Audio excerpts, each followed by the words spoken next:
Good morning, everyone. This is day 31 of the Democrat shutdown. As you can see, I have a special guest that I'm delighted to introduce to you in just a moment here. We have spoken daily, every day at this podium, about the real pain that Americans are experiencing because of the Democrat shutdown. We talked about the pain for our troops, for our federal workers, for American families. And this morning we want to speak specifically about the millions of American families that are going to feel real hardship because of the SNAP benefits drying up. And we have no one less than the Secretary of the Department of Agriculture, who's in charge of that program, that will speak directly to that issue. But I want to begin first with just a word of sincere gratitude. Across this country, we've got millions of federal workers who have been showing up at the office every day without pay. This has drug on for a month now. Those federal workers have shown up for a month straight, not knowing when or if their next paycheck will be delivered. They're doing their jobs, and they're doing it valiantly, while the Senate Democrats simply refuse to do their job. Their most simple and basic responsibility is to keep the government in operation so that we can keep the services flowing to the American people and keep the country moving. But they're not doing that. So we just want to say to these federal workers, like the hundreds of civilian employees who are also spread throughout the country, like the ones in my district, for example, at the Bain Jones Army Community Hospital down at Fort Polk, or a big Army base there, we just want to say thank you for your diligence, for doing your job, for your service to the country, even though Democrats are withholding your paycheck. They are shameless in doing so. Throughout this shutdown, President Trump and his administration have done everything in their power, as we relay to you here every day, example after example. They've done everything they can to mitigate and reduce the harm to the American people. He's gone out of his way to find creative solutions to ensure our service members don't miss a paycheck, for example, to ensure that the WIC program, that the nutrition assistance to women, infants, and children is still flowing. President Trump has proven beyond a shadow of a doubt that if there is any way to fund these programs that are drying up now, that he will do it. If there was any way to fund SNAP during the Democrat shutdown, you can be assured that your commander-in-chief would do it. But we are now reaching a breaking point. Thanks to Democrats voting no on government funding now 14 different times, SNAP benefits for millions of American families are drying up. It's about 1 in 8 people in this country who rely upon this to literally put food on their table. And the blame for this lies 100% with the senators sitting over there on the Democrat Party. They are the ones who have locked arms and decided over and over and over and over, 14 times now, to vote against these services being provided. And now I want you to think about that. You're going to have real people, real families. You're going to have children who will go hungry beginning this weekend when those resources dry up. They rely upon that, and yet the Democrats continue with their political games in Washington while people are sitting around the dinner table without the resources that they need. The administration has done all it can to keep this program afloat, but the limits have been reached here. And what are the Democrats doing today? Where are the Democrats? Are they in the Senate today? No, they're out campaigning. While critical SNAP benefits run dry, the Democrats have skipped town. They've abandoned their post in the Senate, and the reason that's so important and noteworthy for the American people is the Senate is the only place where this can end. The last hope of reopening the government before millions of Americans go hungry. They've abandoned their post.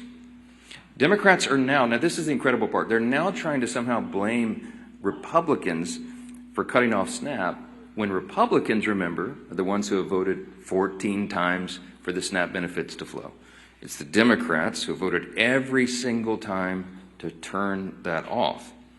The same Democrats who've been perfectly fine with defunding SNAP and WIC for over a month now are suddenly claiming to be outraged that Republicans and President Trump can't just wave some magic wand and fix the mess that they themselves have created. If they're suddenly waking up to the pain their reckless decision is causing, then there's one simple way to fix it. They can come back in here and vote to reopen the government. But we don't think they're going to do that. Now, this is what's interesting. The most recent development is that you've got many more people now calling on the Senate Democrats to do the right job. There's a handful of moderates still in the Democrat Party, and they are very upset about that. The tension is rising. You had Senator John Fetterman of Pennsylvania, for example, who just yesterday, I think it was, accused his own party of, quote, playing chicken with the food security of 42 million Americans. He's right. And you've seen now the avalanche of people and organizations and institutions calling on the Democrats to reopen the government and vote for the clean CR. You've got labor unions. You've got the largest airlines in America. You've got independent voters. Working class Americans across the country, they are all pleading with the Democrats to do their job and stop using their hardships, the people's hardships, for the Democrats' political games in Washington. Yesterday, there was a lot said, written about an editorial that was in the Washington Post. I commend it to your reading if you haven't seen that. But it reads in part just one line out of that. I would like to stand up here and read you the whole thing. The Washington Post, as you know, is not generally on my side. They said, quote, Democrats openly acknowledge that they refuse to do this, reopen the government, because it would mean giving up their leverage. If they persist, it will mean families start to go hungry.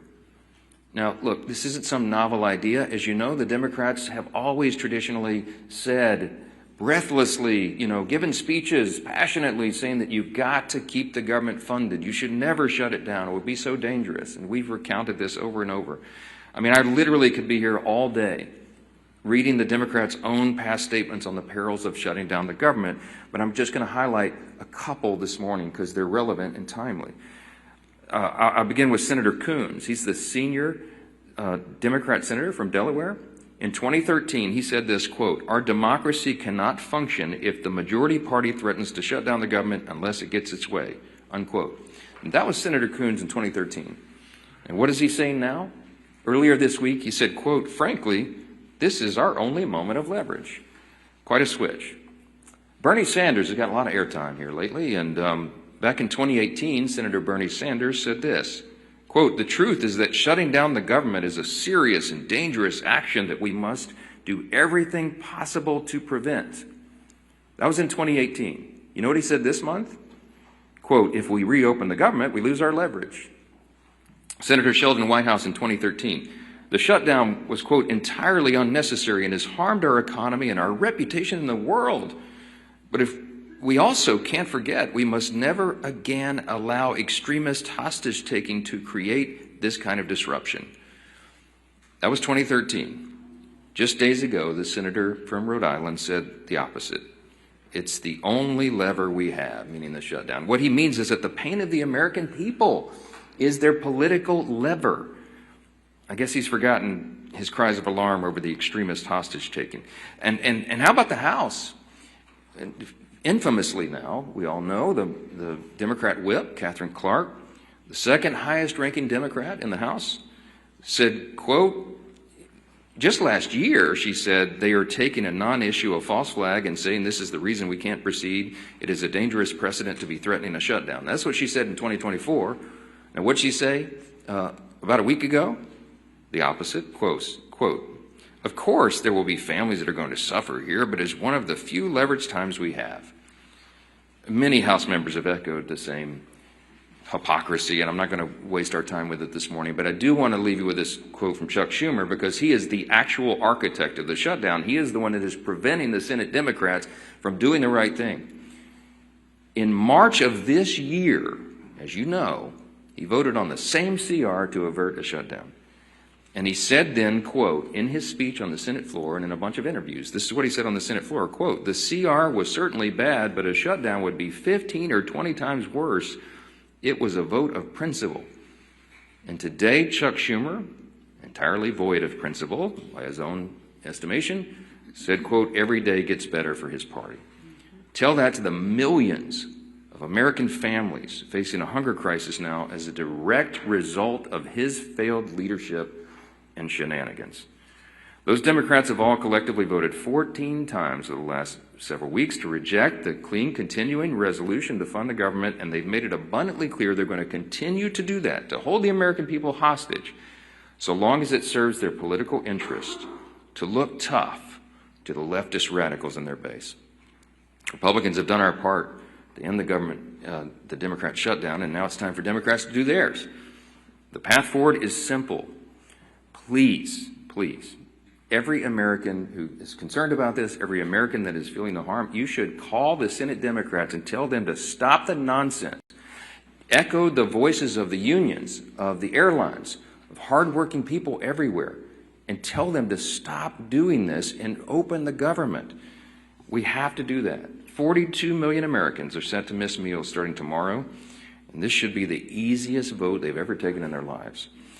I don't want to belabor this point any longer because I'm delighted to introduce you to our guest for the daily press conference here. Everybody knows Brooke Rollins, the incomparable, as I call her, the incomparable Brooke Rollins. She leads the U.S. Department of Agriculture. And, of course, her department operates and oversees SNAP benefits to all these tens of millions of Americans. We're fortunate to have her here today. She's going to talk about the devastating effects of the Democrats' decisions on all this.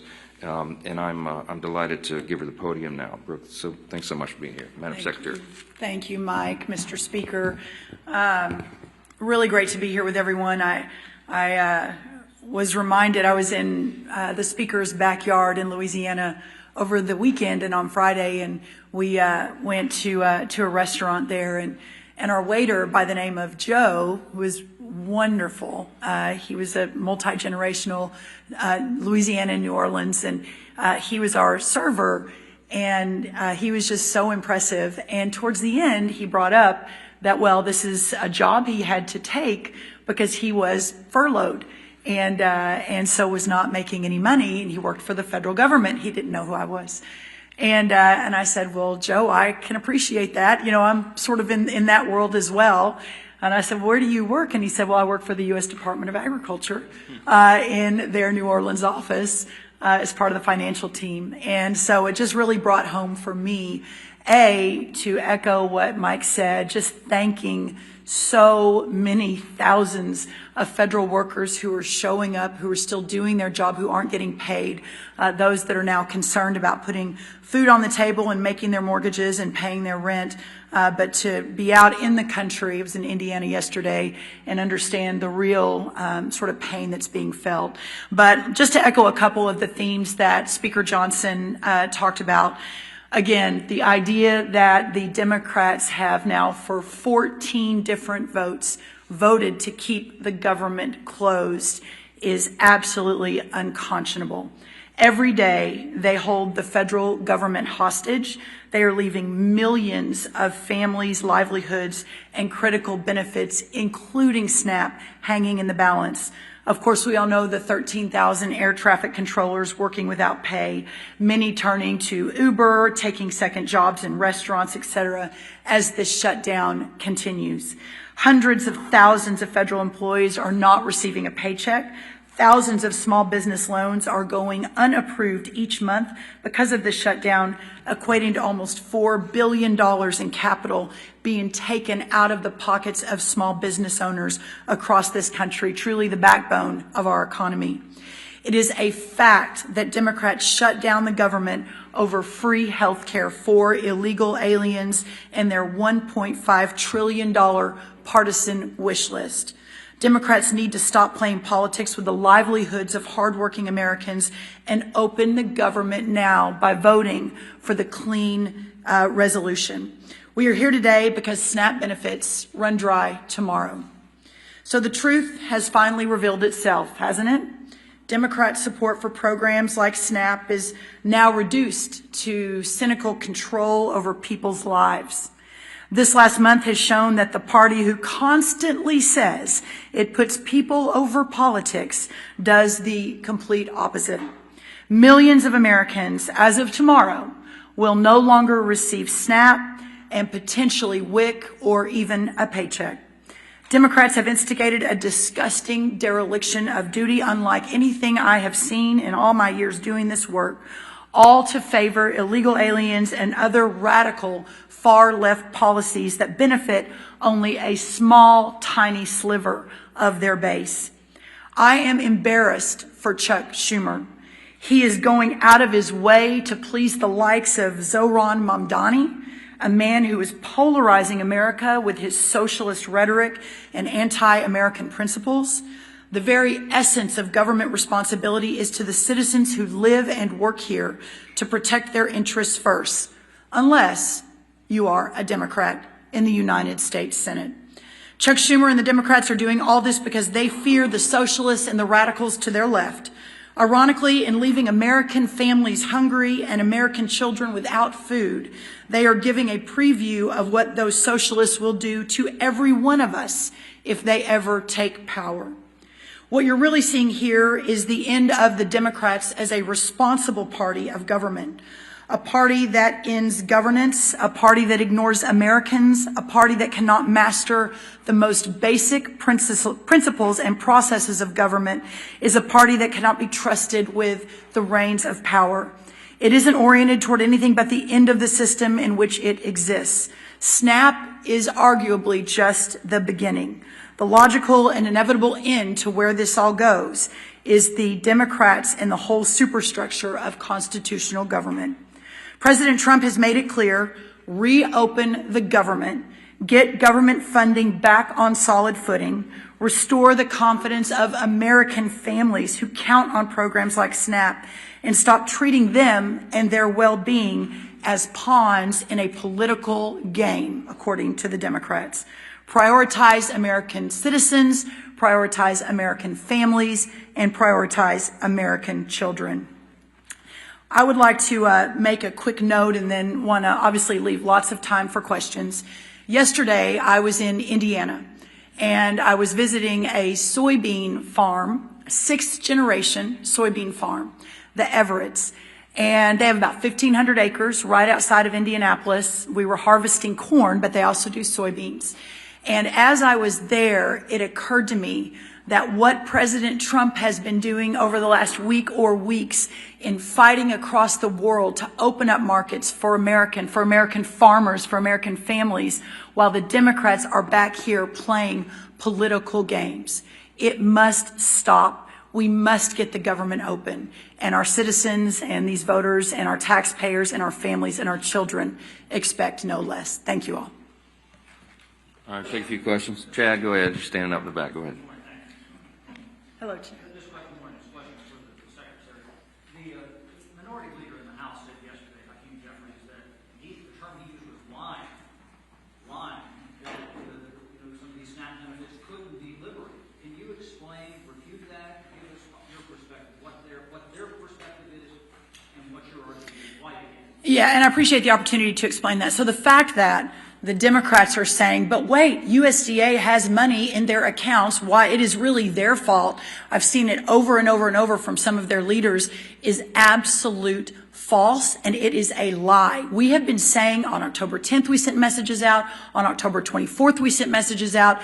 These benefits end on November 1st. Now, let me get down into a little bit of the details on that to better explain. So there is a contingency fund at USDA, but that contingency fund, by the way, doesn't even cover, I think, half of the $9.2 billion that would be required for November SNAP, but it is only allowed to flow if the underlying program is funded. It's called a contingency fund, and by law, contingency fund can only flow when the underlying fund is flowing. So, for example, if today the Democrats say, oh, never mind, sorry, we'll open the government, and SNAP flows, Hurricane Melissa or one of the hurricanes hits, that's the contingency fund that we would use to send more money into the vulnerable communities that are harmed by a specific event like a hurricane. But it is a contingency fund that can only flow if the underlying appropriation is approved. And listen, even if it could flow, it doesn't even cover half of the month of November. So here we are again in 2 weeks having the exact same conversation. I would just add to that, the Democrats are lying about that, and I think they know that. Some of the ones who are out saying it are actually attorneys. They can read the black letter law themselves. They've even filed a lawsuit, you saw, to try to do it. Why? Because they wanted a talking point. They know that's a frivolous piece of litigation. They know they're going to lose, but they also know it'll take many weeks or months to have that ultimately determined by a court because of the way the justice system works. So they're using it as a talking point to try to claim They know, I believe they know for a fact that what they filed in the court is false. I mean, you know, they're lawmakers. They're supposed to know how the law works. And so the whole thing is just shameful, shameful. And they're using the people as pawns in this game. That underlying fund that the Secretary just addressed was unfunded by the Democrats themselves when they voted against the CR. The CR would have kept all this funded, and they chose not to do it. Not once, not twice, 13 times in the Senate, once in the House, 14 overall. Yes, sir. I'm sure you saw President Trump's truth last night, suggesting that it's time for Senate Republicans to blow up the filibuster in order to get the continuing resolution passed. I know in the past you've been reluctant to encourage your Senate colleagues to do that or not. Are you aligned with the president now that it's time for them to take this dramatic step to reopen the government? I haven't. The president's been very busy. He was in, Asia doing all these trade agreements. I've been a little busy, as you know. We haven't spoken since he returned. I sent him a text earlier this morning. I saw that as well. What you're seeing is an expression of the president's anger at the situation. He is as angry as I am and the American people are about this madness. And he just desperately wants the government to be reopened so that all these resources can flow to the people who need it so much. Look, I'll just say this in general. As I've said many times about the filibuster, it's not my call. I don't have a say in this. It's a Senate chamber issue. We don't have that in the House, as you know. But the filibuster has traditionally been viewed as a very important safeguard. If the shoe is on the other foot, I don't think our team would like it. The Democrats, look, they've said what they would do. They would pack the Supreme Court. They would make Puerto Rico and D.C. states. They would ban firearms. They would do all sorts of things that would be very harmful for the country. And the safeguard in the Senate has always been the filibuster. But again, not my issue, not something I get to even weigh in on. My opinion on this is not relevant. It's the senators. But I think that it just is another expression of the frustration, of the pressure that is being felt, the anger by the president and by me and all of us that we're in this situation at all. Do your basic job. I'm going to say this again. We have put zero Republican policy priorities on the CR. It is Biden-level policies and spending. They have no excuse at all not to support it. They have no excuse to put all this pain on the American people, except that for what we've just articulated and repeated here every day, they want to give a showing to the radical left fringes of their base, and they want to give illegal benefits or benefits back to illegal aliens and non-citizens and all the other crazy stuff that they've claimed. Yeah. Can I respond? Sure. I just very quickly, I have not spoken to the president either since last night, but let me say this. He is, and I've been next to him for almost 9 or 10 years now. He is so resolutely focused on delivering for the American people all day, every day, 7 days a week, 20 hours a day. This is what he is thinking about. And as the world's greatest deal maker, from his perspective, the way he thinks out of the box as a businessman is how do we end this nonsense, and how do we again open the government, and how do we support these families that need support? Yeah, go ahead. I'd already called on him. Go ahead. Thank you, Mr. Speaker. Yeah. Madam Secretary, question to you. So I know you addressed the contingency fund, but SNAP has never run out of funding in its 60-year history. That's right. During shutdown. Why were past administrations able to find funding to keep it afloat in a shutdown if you can't? Well, let me see. I've got a chart I want to show you all on the SNAP funding. My charts are slightly wanky because our print shop is closed because we're furloughed. So it was a little arts and crafts time over at USDA early this morning. So this is the chart of the SNAP program. Now, I know everyone can't see this, but this goes back to October of 2023. And I want everyone to follow. This is the red line that under Joe Biden, you see an almost 30% increase in the cost of the SNAP program over the 4 years that President Biden and the USDA was overseeing it with Congress funding it. And you see now the downward trend since President Trump was reelected November, and we've had about 650,000 people move off of SNAP since President Trump was elected. A press conference for another time. That's obviously the goal of all these programs, is to move families into real work and the dignity of that. I say that because the astronomical costs of the SNAP program under Joe Biden was historical. It was unprecedented, and we don't have the same levels of funding that were there in the past. And by the way, for 1 month, we have Band-Aided and bubble-gummed and duct taped this deal to get this 1 month of funding in for SNAP, the $9 billion. Thank you. Quick follow-up. I mean, because reality is setting in for a lot of people this weekend. So what do you say to the millions of people who stand to lose their food stamp benefits? What should they do? My message to America is first, the fact that your government is failing you right now. That poverty is not red or blue. It is not a Republican or Democrat issue. It doesn't matter who you voted for or even if you voted. That if you are in a position where you can't feed your family and you're relying on that $187 a month for an average family in the SNAP program, that we have failed you. But I think what's so important, and this is why we keep hammering this, the Republicans have voted over and over and over again to open this government so that these funds don't stop. And for 14 different times, the Democrats have said, no, we are going to hold hostage the most vulnerable families in this country so that we can get our left-wing radical agenda into the government and the governing structure. And to that, President Trump, Speaker Johnson, Majority Leader Thune have said absolutely not, and we're very grateful for that. Please vote yes. We implore the Democrats in the Senate to vote yes to get this government open and these people the benefits that they need to feed their families. And it's clarifying.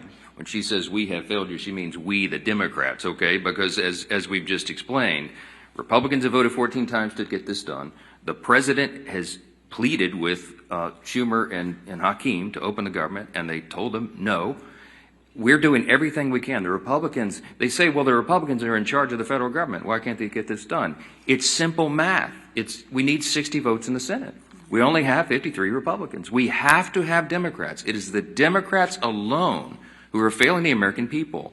And this administration, every cabinet secretary, it's not just Secretary Rollins, every cabinet secretary is bending over backwards to make sure that the American people are served and they get what they need. But we are not magicians. We cannot wave a magic wand. The funds have run out because the Democrats are playing games. And that's why we've been here every day this month pleading with them to do the right thing. And they do not care. They have shown how callous they are.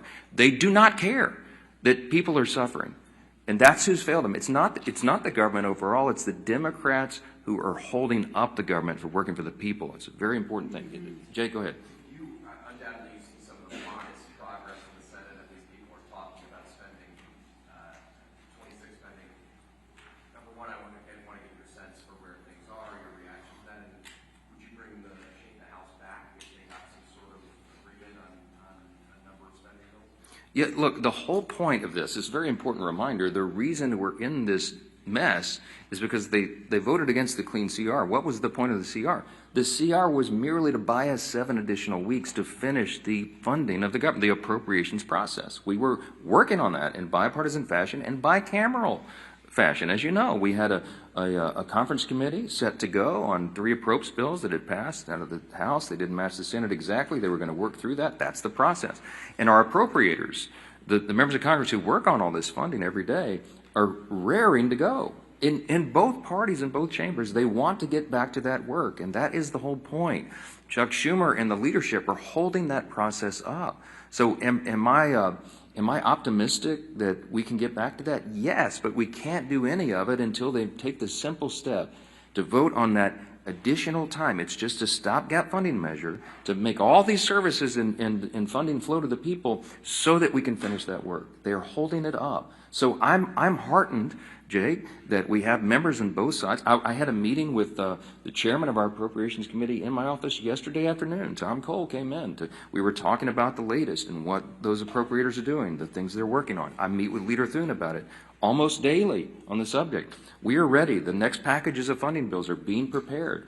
And yes, we want to pass that off the House as soon as possible. We want to get all 12 appropriations bills done because we're returning to regular order. That's been a commitment of mine since I became the Speaker 2 years ago, and it's something that Congress must do to be better stewards of taxpayer dollars. So we don't have, I'm using your handy chart here, so we don't have this spike in spending. We have more responsible spending. The only way to get this, to make the government work better and more efficiently for the people, is to go through that stewardship process, that important obligation that the founders intended and that we have used to respect, but we haven't in a long time. So all of this is entwined in that. We've got to get Congress working again. We're anxious to do it, and the sooner we can get back here and get the lights on, the better. But the number one mission of Congress right now is to turn the government back on. There's too many people's lives and health and hunger at stake. This is not a game. They've got to stop playing games. Remember this, too. The first time in U.S. history that any party has had the audacity to do what the Democrats and the Senate are doing right now. No one ever before has shut the government down over a clean, nonpartisan CR, because it would have been unthinkable until now. And you need to remind them of that. Yes, ma'am. Last one. The one that beautiful bill contained numerous Medicaid anti-fraud measures. Senator Tuberville recently highlighted a slew of aliens who are receiving these SNAP benefits. Are there any plans to do the same with SNAP and totally reform it just to ensure that it's available only to U.S. citizens? You want to? Yes, in fact, we've already done that. Now, so a couple of quick things on I guess the silver lining in all of this is that we're having a national conversation on our SNAP program, that this has sort of shined a light on a program that, especially under the last administration, has just become so bloated, so broken, so dysfunctional, so corrupt that it is astonishing when you dig in. So 3 important things on that. The first, I talked about the extraordinary explosion of benefits under the last administration. And what happened was that the money that was going out was zero accountability. So one of the very first things we did when I was sworn in was send a letter to all the states and to remind everyone the SNAP program is administered through the states and the governor's office. So send a letter to all the states saying no more illegal aliens on SNAP. Period, full stop. So that's already a rule of this administration. We're working to enforce it every single day. The second thing is we began a very serious investigation into a lot of the fraud and abuse that we kept getting anecdotal stories of that no one was doing anything about. And so just in the last, I think, 6 months, we've had dozens of arrests, people going to jail, fraudulent activity of 50 million here. One guy's registered for SNAP in 6 different states. I mean, it's one thing after another. So we are taking that extremely, extremely seriously. And we'll continue to do so. And then the third thing on this is that for the first time ever, the USDA, has asked the states for their data so that we can ensure that taxpayer dollars are being spent appropriately. Not surprisingly, all of the red states said, yes, please help us with this. We want to do the right thing. We want to make sure there's not all this corruption and fraud. By the way, 2 blue state-led governors also leaned in, Colorado and North Carolina, alongside every one of the red governors. But the other blue states, California, Oregon, New York, Washington, all of them actually sued us and said, oh no, we're not going to give you any data. So the problem is you have an extremely corrupt program, but up until this administration and with President Trump's direct focus on this and making sure every taxpayer dollar is spent appropriately, we've never really had the opportunity to dig in. So we're going to be talking a lot more about SNAP reform. We've got a lot of people listening now, which is very, very helpful, and to take that program back to its original intent of helping those who are truly needy in our communities, but not to have a massive welfare benefit where so many people are taking advantage of it that shouldn't be. And I just want to add briefly, just zoom out a little bit. This is a stark contrast between the 2 parties, the 2 major parties in this country. We talk about the split screen in here very often. On this issue, with regard to reducing fraud, waste, and abuse in government, look, America is the greatest nation in the history of the world. We're the most powerful, most successful, most free, most benevolent nation that's ever been. Part of our benevolence, part of the spirit of America is that we do have these safety net programs. We support that. We have an extraordinary cabinet, like Brooke Rollins here, Secretary Rollins, who is handling and administrating the SNAP program is a good example of that. Medicaid is a good example. Why were they designed and why are they so important and why do we all support those ideas, because sometimes people really can't take care of themselves. You know, you have the elderly, the disabled, young pregnant women, for example, who are single and they're down on their luck and they need some help. SNAP and Medicaid and these other programs were intended to be a temporary safety net to help people to get back on their feet. But they have been abused. And there are some big government advocates, like the Marxists, like the socialists, who want the government to take over everything and supply everything for everybody. But guess what? If the government can give you everything, it can take it away as well, and your freedom is sacrificed. Socialism, don't get me started, has been a great scourge on humanity. I mean, the tens of millions of innocent people in the 20th century alone have died because of it. America stands for something better than that, something different. But the programs don't work if they're loaded down with fraud and abuse. And every single person in this room and every American of common sense should understand the necessity of having people in office, a president in the White House, a cabinet full of secretaries who are dedicated to this in every division of the federal government, and Republicans in Congress leading on this, to root out that fraud, waste, and abuse so the programs can survive. We did that in the One Big Beautiful Bill, in the Working Families Tax Cut. With Medicaid, we went into that and we eliminated the fraud, waste, and abuse. We got able-bodied young men without dependents off the program. They were never intended to be there. They're sitting around on their couches playing video games. Yes, that's an actual study, and they're siphoning the resources away from elderly people, disabled people, and young women who desperately need it. And so the funds were being depleted. We shouldn't go for that. And illegal aliens were never intended to be on any of these programs. They're for U.S. citizens only, law-abiding citizens. This is the team. The Republicans will fix that and save those programs for the country. And the Democrats will continue to abuse it. They sued the USDA for simply asking them to tell them how many illegal aliens are on the programs in California and New York and these other states. They sued them. You need to take account of what people are doing here in each party, the leaders and the President of the United States. We are trying to get government to work more efficiently and effectively for the people, and we are getting stopped and hindered by political games by Democrats. And that's why we're so frustrated. It's got to come to an end. Thank you all for being here this morning. Thank you, everyone.